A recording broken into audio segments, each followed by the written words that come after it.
नमस्कार, मी राजेंद्र तिडके आणि आपण पाहत आहात युवा दर्पण लाईव्ह। सुरुवातीला पाहूयात आजच्या ठळक घडामोडी। राज्यातील 288 नगरपालिकांचे निकाल। भाजप सर्वात मोठा पक्ष, शिंदेगड दुसऱ्या, अजित पवारांची एनसीपी तिसऱ्या स्थानी, तर महाविकास आघाडीचा धुव्वा। देवेंद्र फडणवीस म्हणाले, सकारात्मक प्रचार केला, विकासावर मते मागितली, लोकांनी चांगला प्रतिसाद दिला। सत्ताधारी पक्षांचा विजय, निवडणूक आयोगाच्या आशीर्वादाने बोगस मतदान, पैसा व सत्तेचा प्रचंड गैरवापर। हर्षवर्धन सपकाळांचा हल्लाबोल आणि नगर परिषद निकालानंतर शरद पवार गटात अस्वस्थता, कौल निराशाजनक म्हणत रोहित पवारांची खंत। आणि आता बातमीपत्र बीड जिल्ह्याचं आणि राज्यातील इतर घडामोडींचं सविस्तर। बीड नगर परिषद सार्वत्रिक निवडणूक 2025 साठी आज मतमोजणी पार पडली। बीड नगर परिषद अध्यक्षपदासाठी दोन्ही राष्ट्रवादी काँग्रेस पक्ष आणि भाजपा अशी तिरंगी लढत झाली।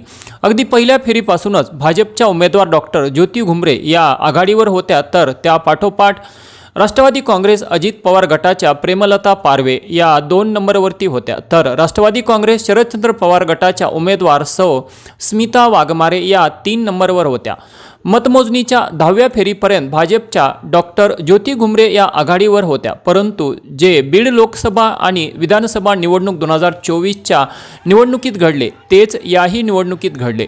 मुस्लिम बहुल भागातील एक गटामध्येही राष्ट्रवादी काँग्रेस अजित पवार गटाच्या उमेदवाराला म्हणजेच प्रेमलता पारवे यांना मिळाल्याने भाजपच्या उमेदवार डॉक्टर ज्योती घुमरे या पिछाडीवर पडल्या आणि त्यानंतर राष्ट्रवादी काँग्रेसच्या उमेदवाराने घेतलेली लीड भाजपच्या उमेदवाराला तोडताच आली नाही। अखेर भारतीय जनता पार्टीच्या उमेदवार डॉक्टर ज्योती घुमरे यांचा लोकसभा व विधानसभा निवडणुकीप्रमाणे निसटता पराभव झाला, तर माजलगावमध्ये अटीतटीच्या लढतीत राष्ट्रवादी काँग्रेस शरदचंद्र पवार गटाच्या शिफा चाऊस यांचा विजय झाला।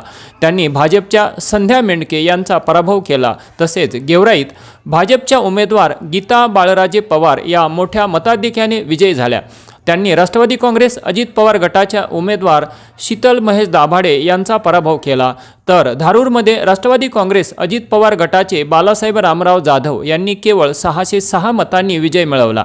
त्यांनी भाजपाचे उमेदवार निर्मळ यांचा पराभव केला, तर अंबाजोगाईत भाजपाचे नंदकिशोर मुंदडा यांनी पापा मोदी यांचा पराभव करत विजय मिळवला। तसेच परळीत धनंजय मुंडे आणि पंकजा मुंडे यांच्या महायुतीच्या उमेदवार सौ पद्मश्री धर्माधिकारी या तब्बल 15,000 पेक्षाही अधिक मतांनी विजयी झाल्या। एवढेच नव्हे तर परळीत महायुतीचे एकूण 35 पैकी 25 नगरसेवक निवडून आले।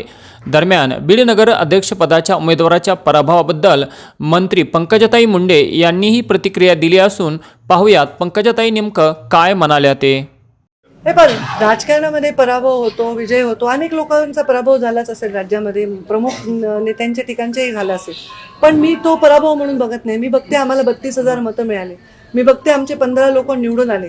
जिथे आम्ही 0 होतो, 1 होतो, कसं तरी एखादी सीट मॅनेजमेंट व्हायची, तिथे आज आमची स्वतःच्या जीवावर 15 निवडून आली, आमची शक्ती। आणि आम्ही इथे म्हणजे तसं बघायला गेलं तर सत्तेत नाही आहे भूमिकेत। मी 5 वर्ष संघटनेच्या कामाला राज्याच्या बाहेर काम करत होते।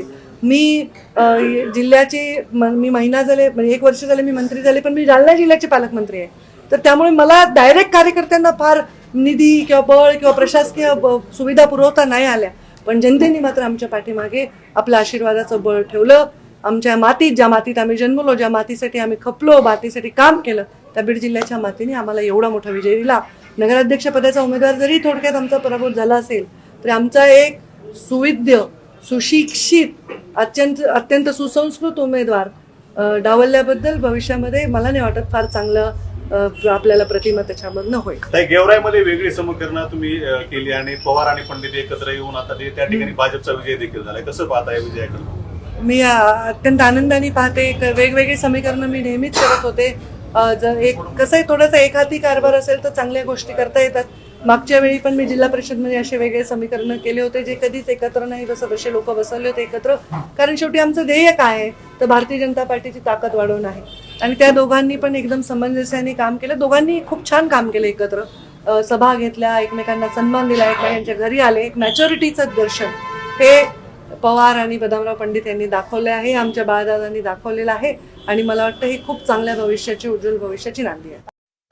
तसेच बीड नगर अध्यक्षपदाच्या निवडणुकीत झालेल्या डॉक्टर ज्योती घुमरे यांच्या पराभवाबाबत भाजपच्या नेत्या डॉक्टर सारिकाताई क्षीरसागर यांनी मात्र हा पराभव अपेक्षित नव्हता अशी प्रतिक्रिया देत पराभवाच्या कारणांकडे सांकेतिक भाषेत निर्देश केला.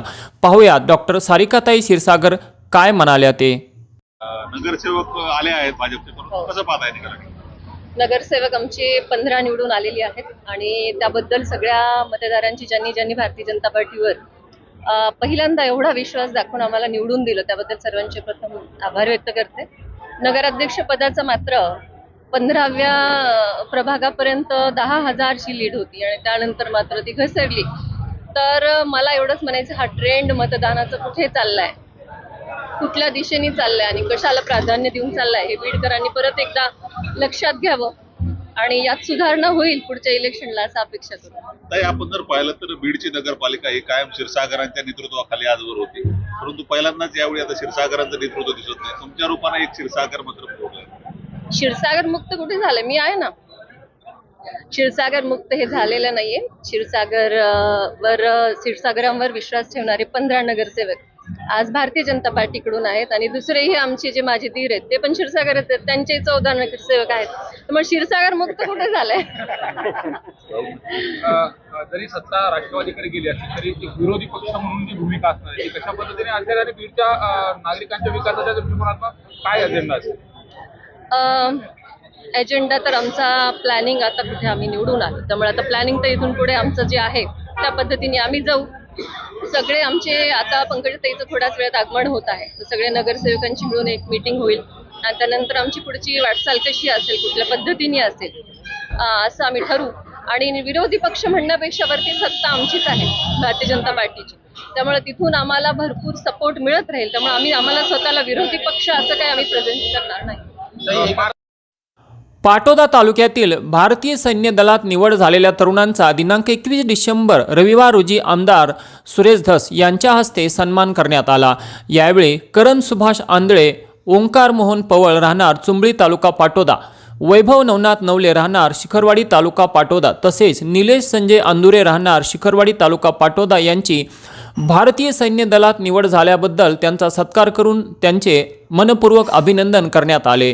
कठोर परिश्रम, शिस्त आणि देशसेवेची जिद्द यांच्या जोरावर या तरुणांनी हे यश संपादन केले असून त्यांचा हा प्रवास समाजातील विशेषतः तरुण पिढीसाठी प्रेरणादायी ठरणार आहे. तर सर्व जवानांना पुढील वाटचालीसाठी शुभेच्छा देत देशसेवेत प्रामाणिकपणे कार्य करून आपल्या भूमीचे नाव उज्ज्वल करावे अशा शुभेच्छा आमदार सुरेश धस यांनी यावेळी या तरुणांना दिल्या. या प्रसंगी ग्रामस्थ मोठ्या संख्येने उपस्थित होते. युवा दर्पण लाईव्हसाठी महेश बेदरे, पाटोदा.